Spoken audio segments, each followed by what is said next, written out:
Então galera, tudo bom com vocês? Hoje vem ser a nossa primeira videoaula, certo? Voltado para os temas que a gente está do nosso segundo bimestre. E hoje, para começar, a gente vai falar um pouquinho sobre a Semana de Arte Moderna de 1922 e sobre a primeira geração do modernismo brasileiro. As duas, elas aconteceram uma puxando a outra. A Semana de Arte Moderna, ela iniciou o movimento que foi colocado como modernismo brasileiro, certo? E esse modernismo, ele ocupou toda a literatura brasileira até mais ou menos a década de 1950 para 60, onde aí a gente começou a ter a chamada literatura contemporânea.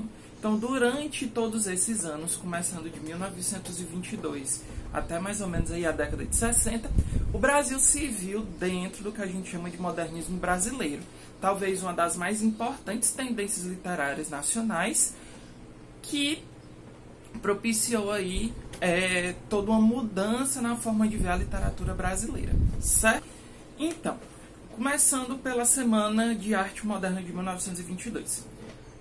Ela começou com a ideia do contato dos artistas brasileiros com as chamadas vanguardas europeias, que tinham como principal missão criar novas possibilidades de fazer a arte no mundo. Então, quando a gente viu aí, como vocês devem ter visto no livro de vocês, falando sobre expressionismo, impressionismo, cubismo, surrealismo, futurismo, essas vanguardas, elas vinham com a ideia de que vamos quebrar todas as tendências tradicionais anteriores e vamos criar uma novidade. E a partir daí a gente tem o quê? O início de um contato maior das artes europeias com as artes brasileiras, principalmente porque durante esse período, aí, início do século XX aqui no Brasil, a partir dos anos de 1900 e pouquinho, aqui no Brasil a gente estava vivendo a chamada política do café com leite, que criou uma nova burguesia aqui no Brasil, uma burguesia industrial, e isso propiciou a vinda de diversos imigrantes estrangeiros aqui para o Brasil, principalmente imigrantes italianos, franceses, portugueses, que vinham trabalhar aqui na parte industrial, tá? O que é que isso proporcionou? Um contato, uma aproximação entre os brasileiros que estudavam na Europa e depois vinham aqui para o Brasil com essas novas tendências artísticas europeias vindas das vanguardas. Só que o que foi que aconteceu?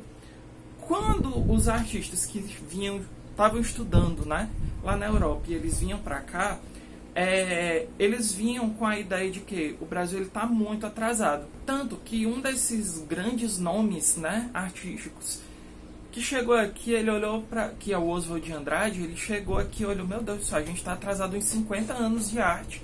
E o Brasil não pode continuar assim. A partir disso daí foi criado toda uma ideia, todo um movimento entre alguns artistas literários, artistas plásticos, como pintores, como escultores e até músicos também, que eles tinham como proposta fazer o quê? Criar uma nova arte que mostrasse a identidade brasileira. A partir disso daí foram feitas diversas mostras artísticas para que isso pudesse ser concretizado. A primeira grande ideia, né, foi através de duas mostras de pintura. Uma feita por Lázaro Segall, em 1913, e a outra por Anita Malfatti, em 1917. As duas foram extremamente criticadas, pois os artistas mais tradicionalistas brasileiros, eles olhavam para aquilo dali e falavam, não, isso aqui não é arte. Para potencializar essas artes que estavam aparecendo nessas inovações artísticas, em 1920, um escultor chamado Vitor Brecheret, ele foi convidado para fazer alguns monumentos. Ele era escultor e ele foi convidado para fazer alguns monumentos importantes na cidade de São Paulo. E a partir disso daí ele mostrou também novidades na parte de escultura, fazendo alguns monumentos que ficaram bem marcados dentro da história artística brasileira. A mais famosa dela é o chamado Monumento das Bandeiras, certo? Juntando esses artistas, né? Anita Malfatti, Lázaro Segall, o Brecheret, junto com o Oswald de Andrade, Mário de Andrade, Graça Aranha, Tarsila do Amaral, uma galera todinha, o que é que eles fizeram? Resolveram fazer a chamada Semana de Arte Moderna, que foi uma exposição artística, tá, que movimentou não só a cidade de São Paulo, mas movimentou o Brasil inteiro, certo? Né? Principalmente a cidade de São Paulo, que na época era a capital do Brasil, tá? O que foi que aconteceu durante esse período, tá? Foram, apesar de ter o nome de Semana de Arte Moderna, na verdade foram 3 dias, tá? Dia 13, dia 15, dia 17 de fevereiro de 1922, que esse movimento, né, essa Semana de Arte Moderna ocorreu no Teatro de São Paulo, talvez o maior monumento artístico, local artístico que a gente tinha na época. E o que foi que aconteceu? Eles escolheram esse ano de 1922 não de forma aleatória ou por oportunidade, não. Eles detalharam que a ideia de fazer 1922 era justamente na comemoração dos 100 anos da independência do Brasil, que foi em 1822. E essa comemoração, essa ideia de fazer a Semana de Arte Moderna em 1922, vinha também como para mostrar uma nova independência do Brasil. Só que dessa vez não independência política e econômica como aconteceu anteriormente, mas uma independência artística, onde pela primeira vez a gente veria uma arte puramente brasileira, que não ficaria amarrada aos moldes europeus, como a gente via nas escolas literárias anteriores, como o romantismo, o realismo, o parnasianismo e o arcadismo, entre outras aí anteriores. Ao todo, foram mais de 100 exposições de diversas modalidades artísticas, como eu falei, pintura, arquitetura, escultura, música e literatura. Dentre essas mostras, a gente tem algumas que foram extremamente relevantes. A primeira, e talvez que ganhou mais impacto, foi a leitura do poema Os Sapos, de Manuel Bandeira. O poema foi lido e recebeu um verdadeiro rechaçamento da comunidade acadêmica, que via naquele poema uma forma de confrontar todas as ideias mais tradicionalistas que eles tinham anteriormente.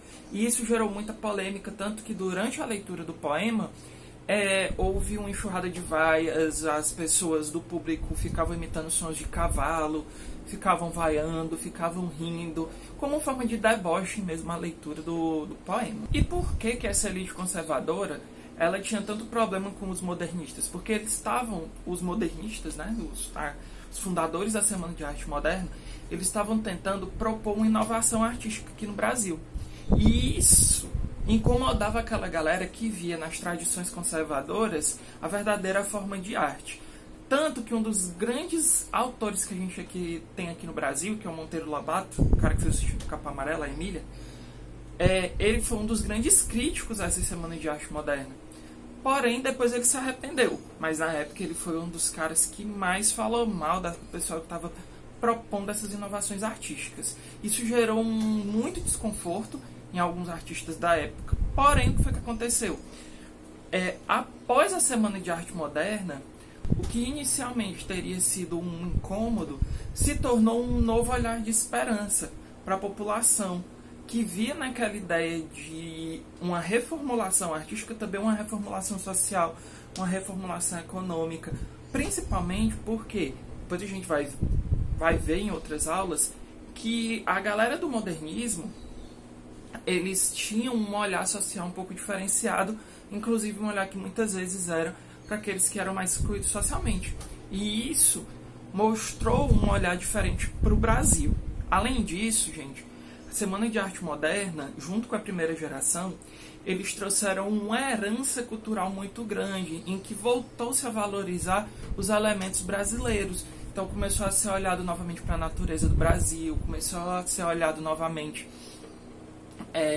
para as artes brasileiras, para as formas brasileiras, para as cores brasileiras, tá? Como alguns dos artistas que participaram da Semana de Arte Moderna de 22, que tem grande relevância, alguns exemplos que a gente vai dar é o quê?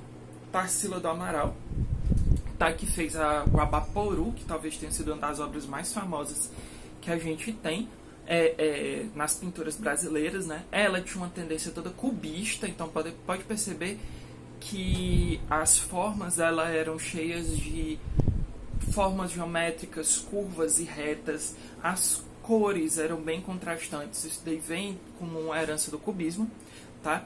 A outra autora é a Anita Malfatti, que fez uma obra muito polêmica na época, que foi O Homem Amarelo, tá? Ela tinha tendências aí expressionistas, puxando um pouquinho mais para o impressionismo, tá? Pode perceber que fica bem claro no rosto dos personagens, né, que são pintados, a expressividade deles, as emoções que eles estão sentindo, que é uma característica do expressionismo. Um outro autor foi o Victor Brecheret, como eu falei, ele fez diversas esculturas, tá? E o Di Cavalcanti, que ele fez diversas pinturas também com uma ideia um pouco aí surrealista, um pouco impressionista, tá? Principalmente utilizando as cores e as formas mais surreais. Mas aí vem a pergunta, mas Pedro, e na literatura? Então, bora lá. Seguinte, a literatura, a partir de 1922, ela entrou na época da chamada primeira geração moderna, que também é chamada de geração de 22, que também ganhou o apelido de geração heróica. Por que eles ganharam esse apelido? Porque a ideia de transformar as artes brasileiras era uma ideia quase de heroísmo, era como se fosse uma grande explosão, né, de mudança, porque eles vinham com a ideia de resgatar a arte brasileira, a arte real brasileira, que tinha sido deturpada pelos valores conservadores e tradicionalistas de escolas anteriores. Inclusive, uma das que eles mais batiam de frente eram os parnasianos. Só para relembrar aí, a galera do parnasianismo tinha a grande ideia de a arte pela arte. Então a gente vai propor formas tradicionais, uma coisa bem fechadinha, uma coisa bem organizadinha, mesmo que o conteúdo não tenha lá muita coisa. Os modernistas, eles já atacavam os parnasianos de forma ferrenha, principalmente porque eles diziam que aquela ideia de arte pela arte, de uma coisa fechada, tradicionalista, não funcionava. Eles tinham que caminhar para frente.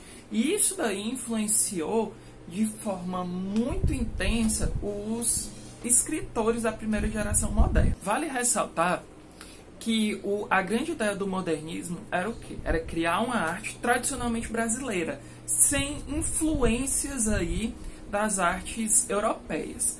Porém, como eu já comentei, é inegável que os brasileiros eles beberam um pouco nas fontes dos europeus, principalmente porque havia uma tendência aí de pegar elementos das artes europeias, principalmente, como eu falei, das vanguardas, e tentar trazer. Porém, aqui no Brasil, eles deram um nome um pouquinho diferente para essa ideia, que foi o movimento antropofágico. Então, o que foi esse movimento antropofágico, certo? Para quem não sabe, inclusive, antropofagia é uma forma, um ritual, na verdade, um ritual indígena, tá? Que tem a ideia de devorar o inimigo para absorver as melhores características dele. Como assim?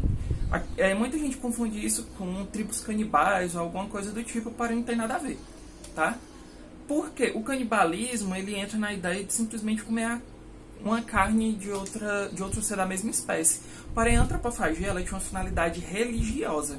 Ou seja, no momento que uma tribo capturava um guerreiro ou alguém de uma comunidade rival, eles tinham a ideia de devorar aquele ser, de comer a carne, os órgãos daquele ser capturado para absorver as coisas boas dele. Por exemplo, se fosse de um grande guerreiro, os guerreiros da tribo que capturou ele comeriam os braços e as pernas para que ganhassem a velocidade e a força. Os mais velhos comiam a parte da cabeça para absorver a inteligência do cérebro.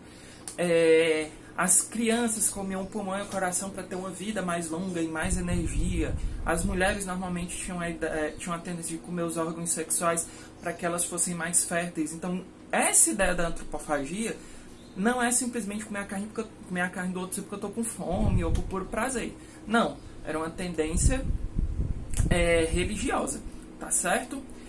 E os artistas da primeira geração, eles vinham com a ideia de trazer essa antropofagia em que sentido? Eu vou pegar a arte europeia, porém eu vou absorver o que ela tem de melhor e transformar ela em algo positivo aqui para a arte brasileira, certo? E a partir daí a gente tem vários movimentos que foram fundados pelos artistas, como o movimento antropofágico, o movimento verde-amarelismo, o movimento anta, que foram movimentos artísticos, né, que propagaram as ideias vindas da primeira geração moderna. Dentre os artistas, dentre os escritores que participaram dessa geração moderna, o grande destaque talvez tenha sido para os Andrades, né? No caso, o Mário de Andrade e o Oswald de Andrade, tá? Tanto o Mário quanto o Oswald, eles foram os grandes pioneiros, eles foram os grandes idealizadores da Semana de Arte Moderna. Fazendo o quê? Movimentando as pessoas para que elas pudessem aderir a esse movimento, para que eles pudessem ter a liberdade que eles queriam para escrever, tá? Vamos começar por esse rapaz aqui, o Mário de Andrade, certo? O Mário de Andrade, ele era conhecido por ser um grande experimentador, ou seja, ele sempre trazia a ideia de querer pegar a linguagem que ele tinha e movimentar ela e fazer vários experimentos para que a linguagem ela fosse diferenciada, para que ela fosse moderna, para que ela fosse inovadora, tá? Isso daí teve suas vantagens e desvantagens. Ela teve desvantagens porque ela foi muito experimentalista. Então, vários poemas do Mário de Andrade, eles podem parecer inicialmente um pouco confusos, porque realmente a ideia era essa, era de experimentar as possibilidades da linguagem. Porém, ele contribuiu fortemente com as gerações posteriores, porque o Mário de Andrade parecia que não tinha medo de experimentar. Isso daí influenciou outros autores a buscarem inovações, buscarem formas de expressão que eram diferentes das tradicionais. Isso daí ajudou bastante, tá? Ele é conhecido tanto pelos seus poemas, mas também, principalmente, por um romance chamado Macunaíma, certo? Macunaíma, galera, foi talvez uma obra divisória de águas na literatura brasileira, porque ela foi uma obra que contrapôs algumas obras anteriores. Só pra já dar uma relembrada. Não sei se vocês lembram aí dos grandes heróis do romantismo brasileiro. Iracema, né? E o Peri, que foram livros do José de Alencar. Iracema e o Guarani, né? Que tem o Peri. Essas duas obras, elas traziam o índio como um herói, de forma idealizada, perfeita, que ele tinha uma forma de viver, uma forma de agir totalmente diferenciada. Inicialmente isso pode parecer interessante, porém ela traz meio que uma deturpação da origem do povo brasileiro. Porque se vocês não lembram, tanto em Iracema quanto no Guarani, o que a gente tinha? O final das obras traziam a figura do português e a figura do indígena, né, vivendo juntos e criando aí, podemos dizer assim, como se fosse uma metáfora da criação do povo brasileiro vindo da junção do indígena com o português. Aí veio o Mário de Andrade e ele não escancarou a porta, ele deu uma verdadeira voadora nessas duas obras e trouxe um herói que seria o verdadeiro brasileiro, tá? Que foi a mistura do povo negro com o povo indígena. E aí a gente tem o Macunaíma, que ele é chamado de o herói sem caráter.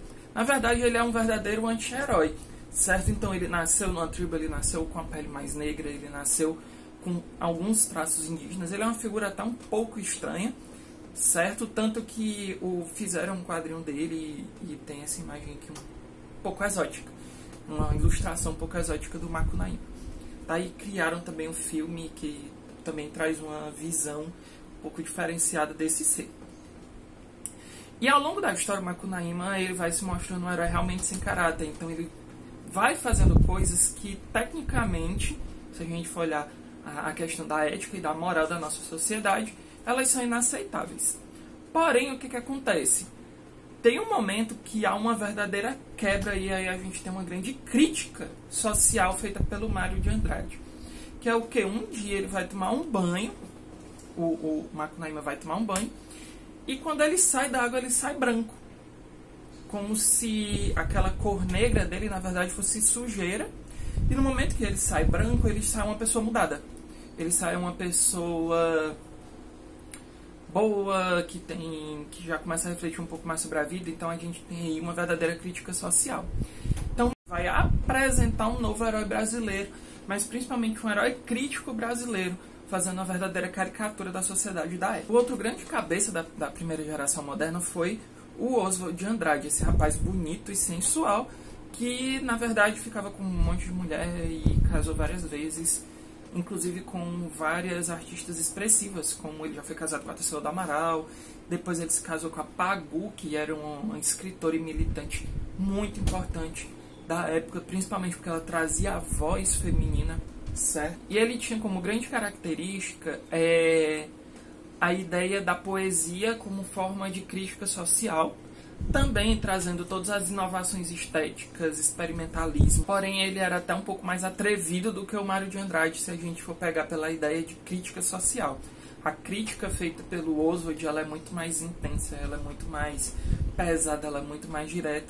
E os poemas oswaldianos também, eles são bem mais desconstruídos. O Oswald de Andrade, ele também foi um dos grandes fundadores do que vinha depois aí da primeira geração moderna, que foram aqueles movimentos que eu falei. Então ele foi o responsável pela criação do movimento antropofágico, do movimento verde-amarelismo, do movimento pau-brasil. Então ele juntava, né, grupos de artistas para poder ampliar o modernismo brasileiro, principalmente através de publicações de revistas.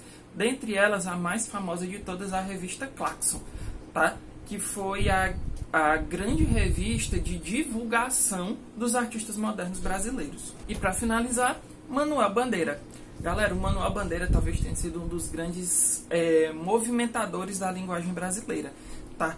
Assim como o Mário de Andrade, ele não tinha medo de fazer experimentações linguísticas. Então ele mexia com pontuação, ele mexia com a distribuição sonora das palavras, ele mexia com uma série de fatores linguísticos que criavam sentidos diferenciados dentro da poesia dele, tá? Tanto que uma das mais famosas é a pneumotórax, tá? Que ele utiliza aí os sons, a pontuação e a organização do poema para imitar uma consulta, né? Por exemplo, quando ele fala assim, diga 33, 33, 33, como se fossem as batidas do coração. Um pouquinho mais na frente, quando fala respira fundo, ele tem um verso inteiro só de pontos, justamente dando a ideia da pausa da respiração. Isso daí mostra essa questão da experimentação linguística que o Manuel Bandeira trazia. E por último, né, o Manuel Bandeira também ele trouxe um dos poemas mais famosos que a gente tem, que é o Vou-me embora pra Pazárgada. Tem gente que chama de Passargada, enfim. Se a gente for ler Pazárgada, que lá onde ele fala que eu vou me embora pra Pazárgada, lá eu sou amigo do rei, lá eu tenho a mulher que eu quero, eu ando de bicicleta, eu faço isso, eu faço aquilo, como ideia de uma esperança para um mundo novo, certo? Então ele traz essa Pazárgada como se fosse o local ideal onde ele queria viver, onde ele acha que a literatura brasileira viveria de forma melhor, de forma mais viva, certo? Então é isso, galera, espero que vocês tenham gostado. Acompanhem também a leitura do material que foi mandado, né, pro aluno online, pro Google Classroom de vocês, tá? Nas próximas aulas a gente vai falar um pouquinho mais de outras gerações modernas, de outros autores, tá? Qualquer dúvida pode chamar a gente nos inbox, pode chamar a gente nas plataformas que vocês têm disponíveis, tá? Acompanhem também nas páginas do livro de vocês, ele tem vários exemplos de poemas, então leiam, tirem suas dúvidas, façam associações com as informações desse vídeo.